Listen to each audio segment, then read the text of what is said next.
What's going on, everybody? It's Freedo here for Your Overwatch. Today we're doing another comment response video. Tons of feedback and discussion and debate about Locked 222. Many mixed opinions from you guys on that, but as well, we'll stop along a number of different subjects on our way through the video as well. So based on reading the feedback, I think I can distill what the biggest counter arguments are against 222. Queue times, flexibility / creativity seem to be the biggest arguments. I really struggle to see the creativity angle because in truth, in Overwatch, trying to flex your team comp in a different direction away from anything other than a balanced team comp is just way too complicated for most people to be able to play in or get a grip on. And that's not really an insult, it's just really difficult. I was talking about this with SVB yesterday, then a section that eventually got cut out of the long interview, but there's like a flow chart of changing playstyles based on what your team comp is, that sure, you can start to learn what those things are, but it's very counterintuitive,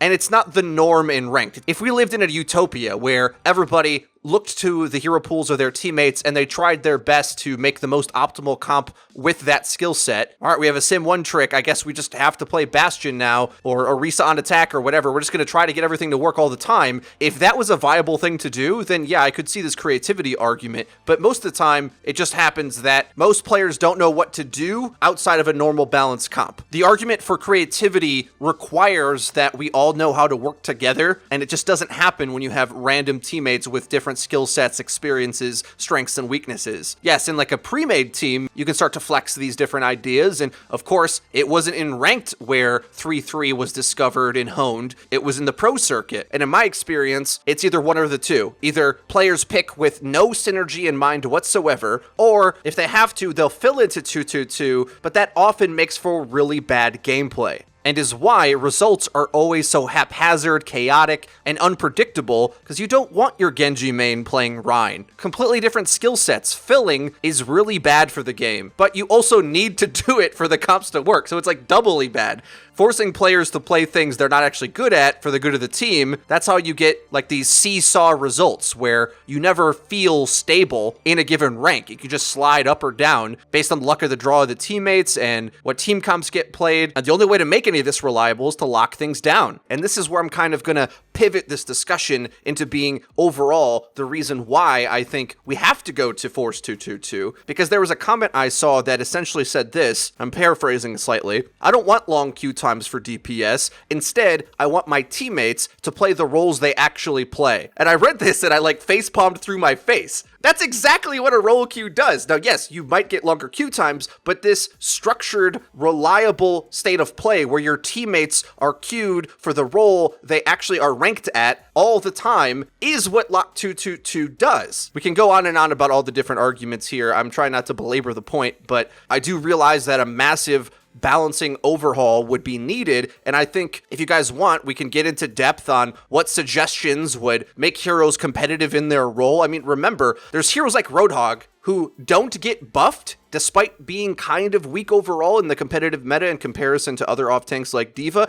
because if they were to buff Hog now, he would just get put into a multi-tank comp just like Brig did. That's the problem with a character like Brig, Roadhog, these hybrid heroes that take up multiple roles, well, they just start getting placed into these power creep comps that really maximizes the top-level synergies, and Lock 222 helps solve that a bit, because the devs will be able to balance heroes to be competitive in their tier without having to worry about those heroes getting overly buffed to all of a sudden be able to be playable in a different slot. You'll only be comparing Brig to the other healers rather than comparing Brig to the flex DPS role. And then to the other point, to queue times, I think this queue time argument is far more dead in the water than people make it seem. So I think it goes without saying that you could select multiple roles if you wanted to improve your queue time, right? And the beauty of this is, if you only want to DPS, you're guaranteed a DPS game because you can queue into it and wait for it. And this idea that players won't switch to be, okay, yeah, I'll play healer because Ana's kind of like a damage anyway, a lot of the same shooter mechanics, I can play that. I'll queue for healer instead or as well, and sometimes get DPS and other times not. I think that is definitely what's going to happen, and people are going to be more incentivized to learn learn some of the core roles that we all want on our team.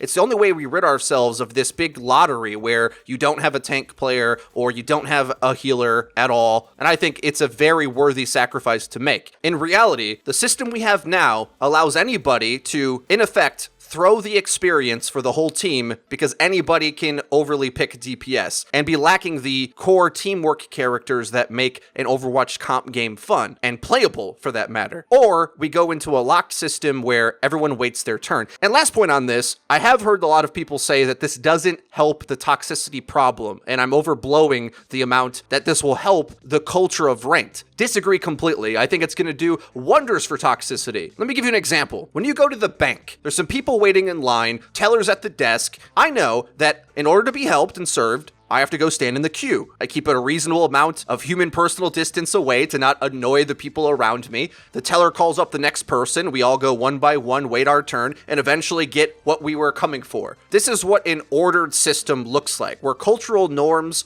are being followed, and none of us have to discuss anything. We all know how this works. It could be done with just body language alone. Oh, he's standing there, I'll wait behind, so on and so on. If this experience was the way Overwatch Ranked works, instead, it would be when I open the door, if I see an opening at the teller, I sprint across the room to try to get my place and hold it with 2 arms down, and as the person behind me is trying to force my way, oh no, I was first. Completely childish and counterproductive, uncivilized, but that's the way it feels in Overwatch Ranked, where everyone's just spamming, locking in a DPS character, and I was first. Well, look at my win record. Look at this. Oh, you don't even play that character enough. Oh yeah, I did 2 seasons ago, but I want to play it now. It's really good. All that can just go away. You just lock in immediately into the role you were for, and none of that has to be discussed other than maybe, well, we need you on a different damage hero or a different tank for the situation, but at least then you know what you're expecting, and the mechanics of the system are understood by everybody rather than it be a free-for-all. So, in summary, I think I countered every argument that came through.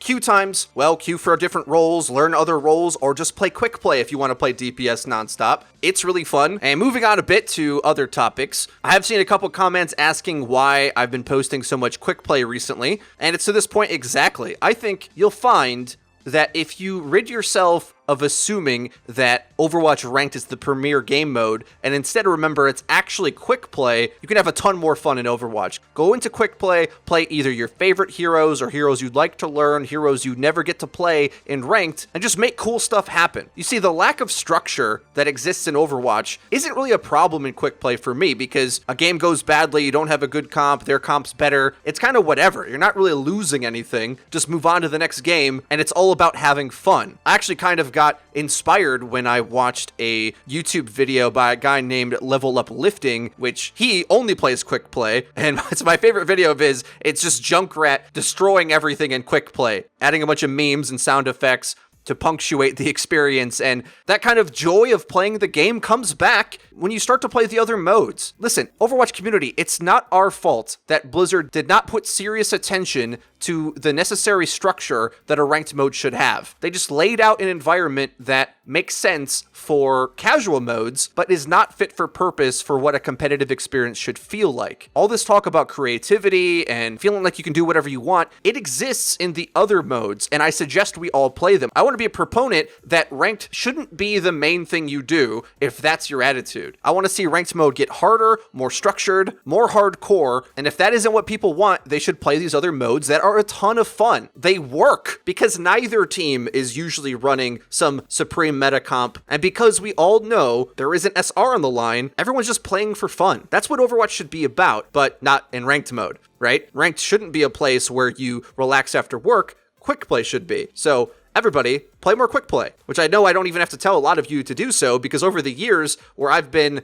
overly fixated on ranked, a lot of you have said, I just don't even touch it. And that's actually probably the best course of action if you want to enjoy Overwatch a lot. As soon as ranked is starting to be annoying, play the other modes and you're going to have lots of fun. Okay, moving on. Another comment that I thought is the perfect kind of improvement to also help with toxicity. Report system and endorsements, those are a resident sleeper. This one would actually do something. Frozen Flame suggests they should get rid of medals and instead reflect your seasonal average stats for that particular hero. This way people will be more concerned about upping their own game rather than gloating how they have 4 golds as Moira. Exactly right. I have no idea why Blizzard thinks it's acceptable to have medals be rewarded, which we all know is a psychological device for you to compare yourself to your team, and it's not constructive. It is toxic. I've been saying this for years, and I'm shocked they haven't looked at it. My assumption is that they know players want to have this selfish type experience where they feel empowered, but it ruins the ranked experience. That sort of feel-good stat padding is okay in quick play, but it's not really acceptable in ranked, in my opinion. Instead, everyone should be looking to increase their output rather than being fed stats that forces you to compare to what everyone else is doing. Not to mention the stats aren't even good. They've never been good. Hero damage done, eliminations, objective kills, none of this really matters. They're not helpful. So giving gold medals makes it seem like they are, and forces us to bicker amongst each other until, like we said in yesterday's video with SVB, where high-ranked players ignore the medals entirely, but until you get to like GM, it's not the norm to do that. Okay, I'm ranting a little bit, but this is something I'm passionate about, you know? I want players to have a better experience, and the game shouldn't be pushing you into having the wrong idea about your own performance. It's bad and destructive in a way that the game's promoting toxicity. Next question. Aaron Smith and Raven of Dusk ask, where's Liam? Did Roadhog eat him? I mean, come on. Roadhog's a weak enough character that Liam could beat him in a 1v1. Okay, joking aside, for the better part of the last year, Liam has been doing a daily Facebook stream where he streams single-player games. Mostly. A lot of Apex recently as well, and he's very good at that. The stream's called Yo Gaming, and you can check it out mornings and afternoons if you live in NA, and then you can add 6 hours to figure that out for the EU time zones. And also as well, I should mention that we're going to be seeing less Eddie on the channel now as well, because he's going on to start up a new channel for us as well. We're really excited about the new project, and because of that, with both of them doing other things, you're going to be stuck with me for the majority of the videos for the foreseeable future.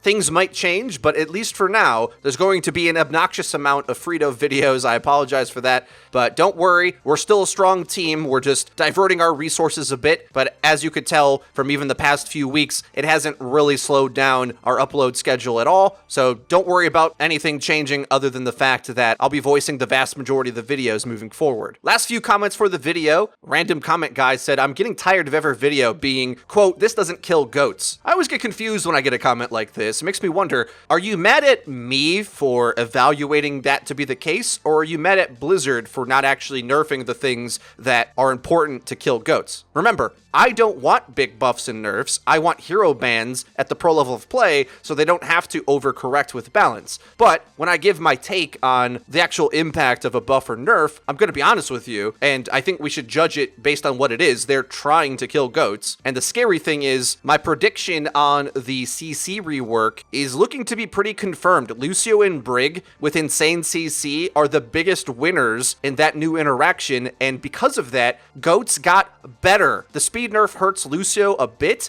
but overall, goats is better than it used to be. That's a crazy thing to say, and there's some stipulations to that. It's going to be Winston goats, not Rhine anymore, but the core of 3 supports is still the best way to play. There are other comps that are competitively viable, but nowhere near the strength overall of the Winston 3-3. It's business as usual, and you might even say 3-3 looks stronger in many cases because of how the CC rework panned out. A lot of people strongly disagreed with me on that video, but you'll see. Watch stage 2. These pro-level Lucios and Brigidas are going to get insane value out of these boops, and it makes the brawling comp divide and conquer even better than it used to, and avoid damage and engages even better. Some people were asking me, well, what about Wrecking Ball? What about Doomfist? I mean, these characters get destroyed by Brick Flail and Boop now, so them being better doesn't necessarily mean that they're going to be better against goats. In many ways, I think they're worse, just because of the CC changes, so we'll see how that pans out. And I loved this comment so much that I tweeted it, and many of you had stuff to say about it as well. Adrian Hansen says, can someone explain to me why Brigida has a 500 HP shield on command that can move,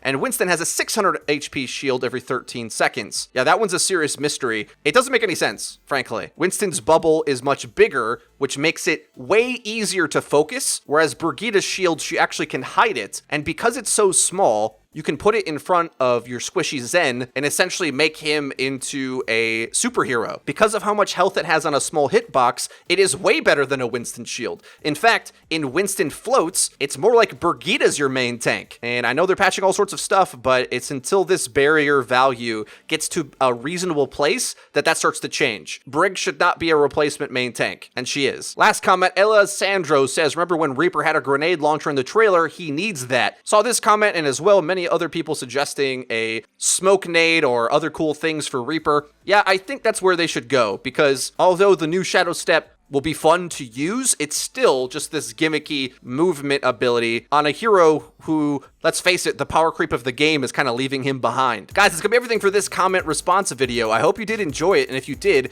please be sure to leave it a like. It really does help us out and lets us know that you're enjoying the content. And if you haven't already, please subscribe and be sure to hit the bell icon so that you get notified when our videos go live. Link to the description is our Twitter, where we tweet out news, updates, and dank memes. That's been it for me. I've been Freedo for Your Overwatch. See you guys next time.